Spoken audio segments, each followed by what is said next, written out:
Hello everyone, welcome to General Hospital Daily Channel. Please hit the subscribe button and give this episode a thumbs up. Charlotte and Danny hatch a dangerous plan, and it could destroy Drew. Oh darlings, the teenagers of Port Charles have officially entered the scheming business, and what they are cooking up together is something that would make even the most seasoned adult villain pause and reconsider. Because Charlotte and Danny are not just brainstorming anymore. They are building toward a plan that could take Drew Kane down in the most spectacular and most devastating way imaginable. And the terrifying thing is, it might actually work. Let's start with where these two are coming from. Danny has watched Drew use Scout as a weapon and as a bargaining chip.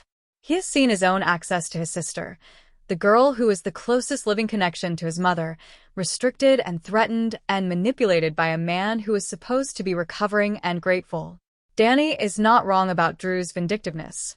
He has felt it firsthand, and he has been quietly burning over it. Charlotte, meanwhile, has her own reasons for wanting Drew out of the picture. She has been watching Drew's interference in Valentine's world and in the extended Quartermain orbit that now includes people she loves. And Charlotte, granddaughter of Helena Cassadine, daughter of Valentine, a young woman who has always had a particular relationship with the idea that wanting something means finding a way to get it, is not someone who simply accepts a situation she finds unacceptable. Together, they have been brainstorming. And the preview for this week has sent the fan community into genuine overdrive because someone is slipping something into someone's drink. Hands. A glass. A substance being added when nobody is watching. The identity of who is doing it and who the target is has been deliberately obscured. But the options are narrowing. Here is the most alarming possibility sitting inside this storyline. Charlotte and Danny have been watching the drug scandal that surrounded Drew and Jacinda. They saw how effectively it created chaos. They know what that kind of evidence looks like and what it does to the person it is pointed at. And Charlotte has access, through her hospital volunteer work, to things that most teenagers simply do not have access to. If these two drug Drew, loosen him up, compromise him, and then engineer a situation where it appears that Drew is behaving inappropriately toward Charlotte, the fallout would be immediate and total. Charlotte is a minor. Drew's daughter Scout is in his home. The appearance of that kind of behavior, captured and documented and handed to the right people, would result in Scout being removed from his custody instantly. An investigation would follow, and Drew's carefully reconstructed life would collapse around him before he could say a single word in his own defense. The plan serves multiple purposes simultaneously. It brings Drew down. It separates him from Scout.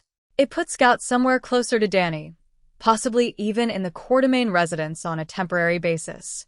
And it does all of this through manufactured evidence rather than the kind of confrontation that Drew would win because he has more power and more resources.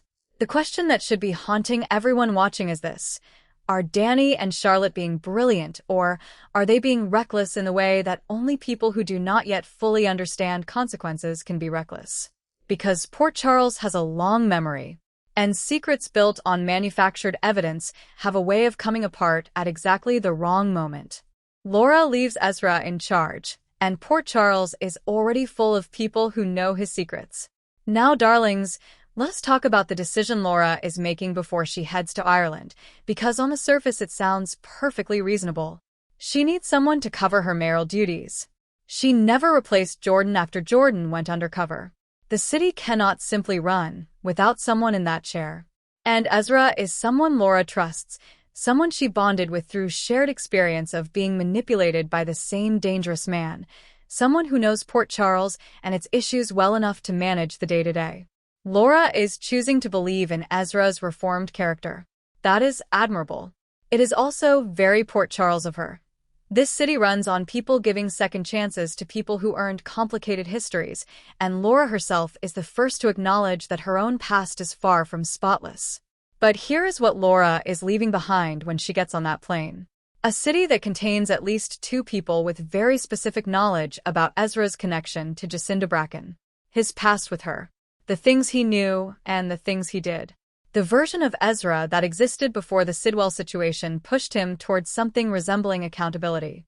Drew knows. Willow knows. And both of them are actively looking for leverage right now in their own separate conflicts. Drew wants to bring down the Quartermaines. Willow is fighting for her children. Ezra becoming the acting mayor of Port Charles is not just a political inconvenience for either of them. It is an opportunity. The kind that does not come along often. The ability to create a scandal that reflects not just on Ezra, but on Laura for choosing him. If Drew or Willow, or both, in the specific nightmare scenario, chooses to surface Ezra's history at exactly the wrong moment, Laura could find herself landing back in Port Charles from Ireland to discover that the person she left in charge is the center of a political firestorm that has her name attached to it. And here is the detail that makes this even more complicated. Laura's trip may not simply be a romantic reunion. The spoilers being floated about this Ireland journey are not warm ones. The suggestion is that Laura returns with a broken heart and the end of her marriage to Kevin. That Ace may come home with her. That the trip she went on hoping to bring her family back together will instead mark the end of something she has treasured. Coming home to that kind of personal devastation while also discovering that the person she trusted with her city has become a political scandal, that is a level of compounding crisis that would test anyone, even Laura Collins. Everything is converging, and Port Charles is headed for an extraordinary fall.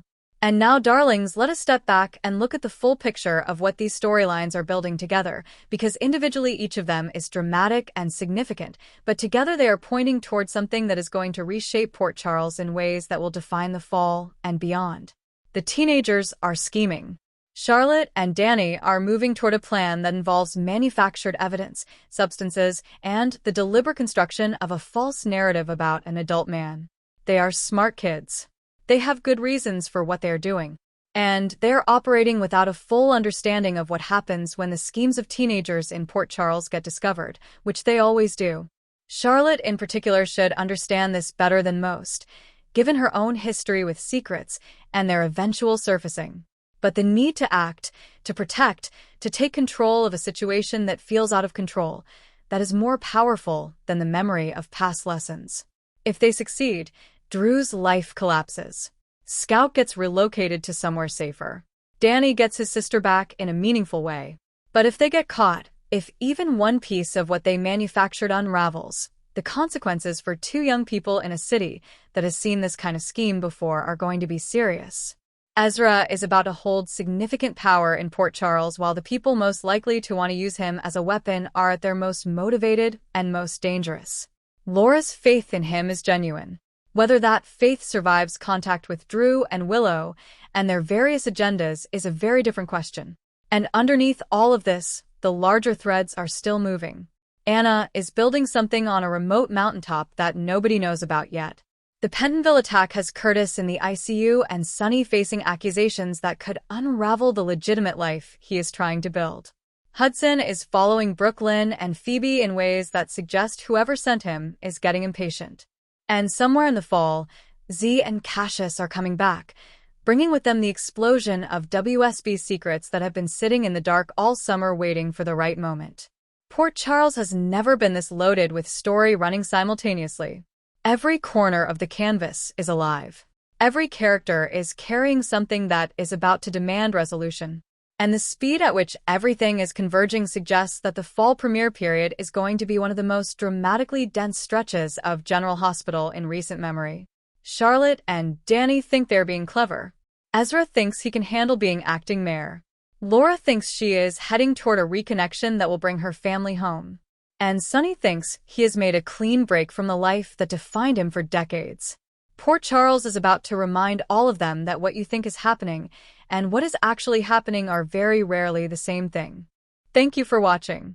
For a daily update, don't forget to subscribe the channel and hit the bell icon.